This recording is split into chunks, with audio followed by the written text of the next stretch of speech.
पैसे वाले लोग प्रधान बनते हैं, पैसे वाले लोग जिला पंचायत के सदस्य बनते हैं, पैसे वाले लोग विधायक बनते हैं, पैसे वाले लोग जिला पंचायत के अध्यक्ष बनते हैं, जिला पंचायत के सदस्य बनते हैं, ब्लॉक के प्रमुख बनते हैं, सांसद बनते हैं, एमएलसी बनते हैं। तो ये लोकतंत्र कैसे लोकतंत्र हुआ?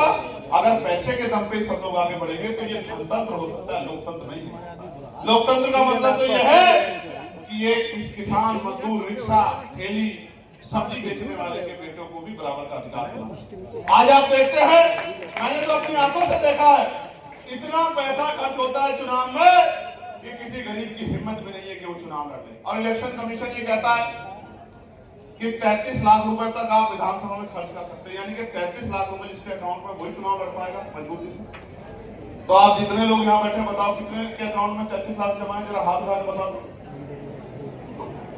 जिसके में हो वो हाथ खड़ा कर दे। 33 लाख रुपए जिसके अकाउंट में हो वो हाथ खड़ा कर दे। और शांत हो जाओ। आप इस बात से समझो कि यहाँ इतनी बड़ी हजारों की संख्या में 0.12% भी लोग नहीं हैं जो इस धनतंत्र में अपने आप को आगे बढ़ा सकते। तो प्यारे साथियों, हमने निर्णय लिया कि समाज में जो तमाम तरह की इधर उधर की बातें चल रही हैं, समाज में जो गलतफहमी है, समाज के अंदर जो बेचैनी पैदा हुई है, उस बेचैनी का हल क्या है? बेचैनी का हल ये है कि हम समाज के बीच में जाके अपनी बात को रखें। इसलिए आज मैं आपके बीच में हूं और मैं आपको भरोसा दिलाता हूं, अगर पसीना आपको आएगा तो मैं भी पंखे में ले जाऊंगा, यही आपके बीच में रहूंगा, आपको अपनी बात कहता हूं। तो हमने प्रबुद्ध जन सम्मेलन के जरिए कुछ विषय उठाए, इन विषय पे आप गौर करना। और जब आप ग्राम पंचायतों में जाओगे, जो पदाधिकारी है, कार्यकर्ता है, जब आप अपनी मीटिंगों में जाओगे तो इन विषय पे चर्चा करना कि इन विषयों पे काम होना चाहिए। हमारी पहली मांग ये है कि भारत में जब हमने शुरू किया था जातीय प्रभु सम्मेलन, तो हमारी पहली मांग थी कि जातिवार जनगणना होनी चाहिए, जातिगत जनगणना। और इस सम्मेलन के छठे सम्मेलन के बाद है उत्तर प्रदेश की में जब ये सम्मेलन शुरू हुए तो केंद्र की सरकार ने घोषणा की कि हम जातिगत जनगणना कराएंगे। अब आप समझिए, जातिगत जनगणना कब हुई थी पिछली बार? कब हुई थी पवन जी? 1931, 1931 में। कब? उसकी तिथि में उस साल में पैदा हुआ एक भी आदमी यहां नहीं होगा। यानी कि इस पीढ़ी ने देखी नहीं गणना कैसे होती है। 1931 में गणना हुई, जहां पता लगा कि पिछड़ों की आबादी 52% है। शेड्यूल कास्ट, शेड्यूल ट्राइब की होती आई है, लेकिन 2011 में हर 10 साल बाद जब होती थी तो उसको कास्ट इकोनॉमी सोशियो सेंसस का नाम दिया गया, सर्वे का नाम दिया गया। उस गणना को भी, उसके आंकड़े भी सार्वजनिक नहीं किए गए।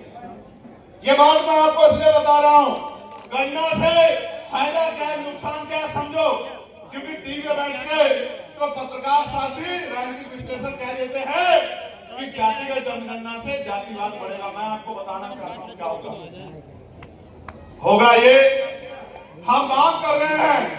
जातिगत गणना में आर्थिक गणना का भी कॉलम होना चाहिए।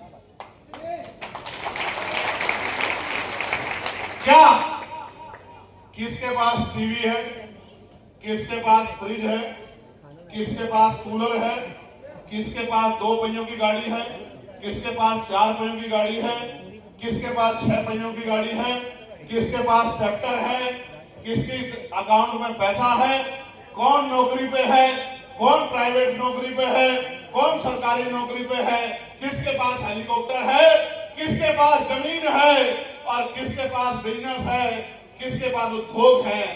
देश को पता लगना चाहिए कि दलित, पिछड़े, आदिवासी, मुसलमान, जैन, सिख, बौद्ध, ईसाई और सामान्य जाति के भी, ब्राह्मण, क्षत्रिय, वैसे लोगों की भी किनकी हालत इस देश में खराब है और आजादी के 75 साल बाद भी उनकी हालत को बदलने के लिए क्या है।